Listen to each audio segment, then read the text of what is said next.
For many years, I believed that orange juice was really healthy. I grew up drinking this, and of course it comes from a fruit, and we know that oranges are high in vitamin C, so surely drinking orange juice is going to be really healthy. And there are some health benefits to it. However, there are also some health implications to it as well. When you look on YouTube, there are various videos that some will say that it's really good for you and go through the health benefits. And another video will tell you that it's really bad for you and you should avoid it. So there are some pros and cons to drinking orange juice, and if you are drinking it, then I really think you should be aware of some of these things, and this is what I'm going to go through in this video.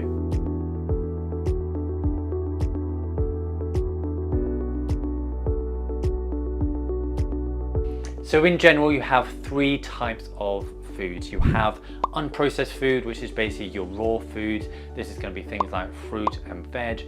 You have processed food, which is going to be anything that you can process in the kitchen. So a common example is going to be like a smoothie. And then you have your ultra processed foods. This is any food that is processed but can't be processed in your kitchen, so it's a step beyond. So this is going to be things like sodas and biscuits and a lot of cakes actually. And so orange juice comes under the category of processed. So when I first learned about this, it kind of surprised me. You would think it will be an unprocessed food, but of course the juice has been extracted from the oranges to make now what we call orange juice. So it's actually in a form that is not really, we've not been designed really to drink it like this. Although it's a natural product, it has been extracted. And in the same way that sugar is natural, often we eat sugar from an extracted form and we eat it on its own. And it's a similar thing with this. So what they've done with orange juice is they've taken out the juice from the fruit, leaving behind the fiber and everything that surrounds that juice. The juice here is very high in vitamin C, which is very good for you, but it's also very high in sugar, glucose and fructose, because in fruit you have higher forms of fructose. The problem about this is that you're going to now be taking in the sugar without any of the surrounding fiber or anything surrounding it, which is normally what we have when we eat the fruit. So when we have the fruit, we've got the fiber, and the important thing about the fiber is it actually slows down the transit of the sugar getting to your blood.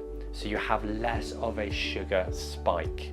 So why is this sugar spike important? Well, if you're having high sugar spikes beyond what the body is comfortable with, and you're doing this multiple times a day, it makes it really hard for the body to maintain your sugar levels at a good level.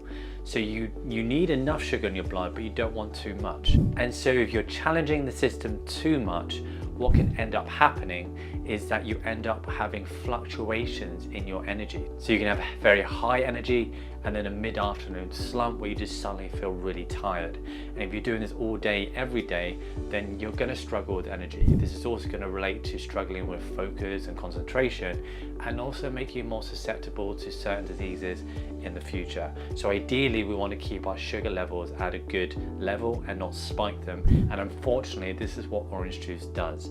Despite it being high in vitamin C, which is good, you'll actually be better to get that vitamin C directly from the fruit, because you're not going to spike that blood sugar as much because of the fiber that comes with it. Now, if you are going to have this, as well as if you are going to have the fruit, it's always much better not to have this on an empty stomach, because that sugar will get to your blood a lot quicker. The other thing about it is that because it's high in sugar again, the sugar will feed the bacteria in your mouth, which will contribute to cavities. So by drinking a lot of this, you can actually make your teeth worse, and you can actually develop a lot of cavities in the same way that you will with soda. So the sugar from here is not that much different from the sugar in a soda can, and so the sugar spikes that you get and the sugar in your mouth is going to have the same type of effect. So don't drink this thinking that you're only going to get health benefits. There are health implications at the same time. Now, there are different types of orange juice, and of course, as I mentioned in my previous videos, whenever you buy anything, you want to make it as natural as possible. This is going to be also the least amount processed as possible, which is going to be healthier on most occasions. So the way that they make orange juice is essentially just squeezing the orange in a juicer to then create the juice. There shouldn't be much more to it than that, and if there is, you really want to stay away from it. Sometimes what they end up doing is heating it up, so pasteurizing it, which ends up killing a lot of the nutrients in here, which means really what you end up with is a very sugary drink with not much nutrients. Sometimes they add in the nutrients again, but often that's artificial. And for example, with vitamin C, often it's just the ascorbic acid, which is not the full form of vitamin C, which means you're not really going to be taking in or absorbing much of the vitamin C at all. So if you are going to buy it as natural as possible, and don't buy it from concentrate. It also tastes so much better when you buy it like this. Now, if you found this video useful, I think you might find my video I did previously on the benefits, health benefits of not snacking, that you can find here. Thank you again for watching, and don't forget to subscribe if you haven't subscribed yet to see more of this type of content, and I'll see you on my next video. Thanks for watching. Bye bye.